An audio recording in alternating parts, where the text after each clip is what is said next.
अस्सलाम वालेकुम नाज़रीन, मैं हूं आपका मेज़बान सैयद ज़िशान हैदर और आप देख रहे हैं मेरे यूट्यूब चैनल सदार टेलीमीडिया। इशफाकनामा के 31वें प्रोग्राम के साथ आपकी खिदमत में हाज़िर हूं। आइए शुरू करते हैं आज का इशफाकनामा।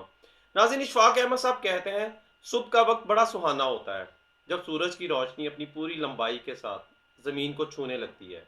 ये वो वक्त होता है जब हमारी याद में भूले बसरे वाक़यात बड़ी वज़ाहत व शिद्दत के साथ उभरने लगते हैं। बावजूद बड़ी कोशिश के मैं ये आज तक नहीं जान सका कि इन लंबी लंबी शुआओं और किरणों का ज़मीन पर ऐसा असर क्यों होता है। ये ऐसा वक्त होता है जब इंसान अपने बुरे से बुरे दुश्मन को भी माफ़ करने पर आमादा हो जाता है। आजकल हमारे यहाँ वैसे भी माफ़ करने पर कम ही तवज्जो दी जाती है और माफ़ी के अमल को बजाय अपनी बड़ाई या आला ज़रफ़ी की कमज़ोरी समझा जाने लगा है। और बदकिस्मती से ये रुझान अभी कुछ सालों में ज़्यादा हो गया है। पहले शायद इतना नहीं था, वजूद तो होता होगा, इससे तो इनकार नहीं, लेकिन मैं यकीन से कह सकता हूँ कि बहुत कम होगा। जब हम बचपन में थे तो अपने दीगर साथियों से लड़ाई झगड़े भी होते थे, नाराज़गी भी होती थी, लेकिन मुझे अच्छी तरह याद पड़ता है कि हम में से किसी को भी अगले दिन किसी को मनाने की ज़रूरत हरगज़ पेश नहीं आती थी, या कोई गिला दिल में रह गया हो। वैसे ही हंसते खेलते लड़ते झगड़ते दिन गुजर जाता था। लेकिन अब हमने अपना अलग ही तर्ज फ़िक्र अख्तियार कर लिया है।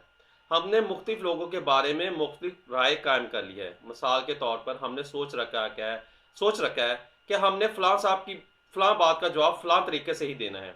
अगर चपड़ासी करमू ने छुट्टी मांगी तो नहीं देनी, क्योंकि वो बहाने से छुट्टी करता है। कोई ज़रूरतमंद या साइल हमारे तक आएगा तो हमने बड़ी बेरुखी से बात करनी है, क्योंकि अगर मुस्कुरा कर बात करें तो ये लोग नाहक फ्री हो जाते हैं। इस तरह की कई बातें होती हैं जो हम खुद ही खुद में तय कर लेते हैं।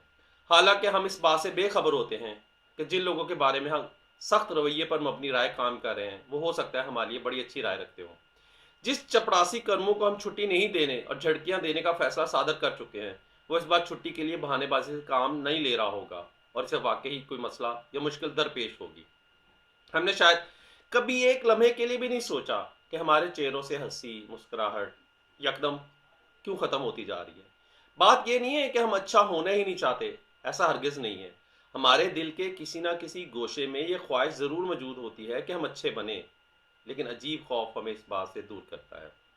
इशफाक अहमद साहब कहते हैं, मेरे मामू मेरे वालद साहब से बिल्कुल उलट थे। मेरे वालद मेरे मामू की निस्बत बहुत ही मोहतात और हर काम को परख कर करने वाले थे, जबकि मामू बहुत कुछ एतबार और एतमाद पर छोड़ देते थे। तो इसका ये मतलब नहीं कि मामू बहुत सीधे साधे या खुदा न खास्ता अहमक थे। ऐसी बात तो बिल्कुल भी नहीं थी।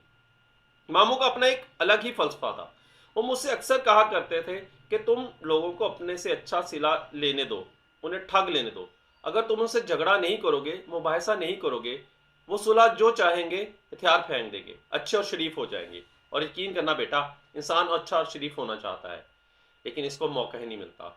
कम अज़ कम उन्हें अच्छा होने का मौका एक दफ़ा ज़रूर फराहम करना चाहिए। नाज़रीन, इस वक्त तो मैं मामू को इस बात को इस तरीके से नहीं समझ पाया, लेकिन अब मैं फ़ील करता हूँ कि मैंने इन बातों को कुछ कुछ समझने लगा हूँ कि ऐसा करना क्यों ज़रूरी है। यहाँ पर एक मसला ये भी है कि जो खराबी हमें मौजूद होती है, हम ख्याल करते हैं ये खराबी दूसरों में भी होगी।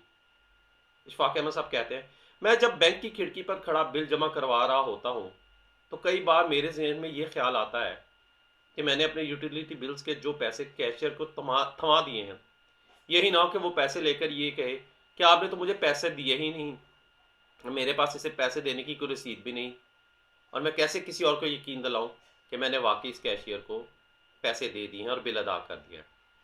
लेकिन वो कैशियर बड़ा ही ईमानदार होता है। उसने मेरे गहरे खदशात के बावजूद आज तक मुझे नहीं कहा कि मैंने उसे पैसे अदा ही नहीं किए, और वो नहायत शरीफुल नफ्स और दयानतदार कैशियर मेरे बिलों पर ठकाठक मोहरें लगाकर और दस्तखत करके बिल आधे फाड़ कर मेरे हवाले कर देता है। नाज़रीन, हमारे अंग्रेजी के उस्ताद हमें कहा करते थे कि तुम अपने अंदर अपने बचपन को कभी मरने ना देना, इस तरह तुम बूढ़े नहीं हो पाओगे। शायद ज़रूरत है कि हम सब अपने अंदर बचपन की वो खूबियाँ जागर करें जो नफ़रत, हसद और इस जैसी बुराइयों से पाक होती हैं। मोहब्बत बचपन का खासा है।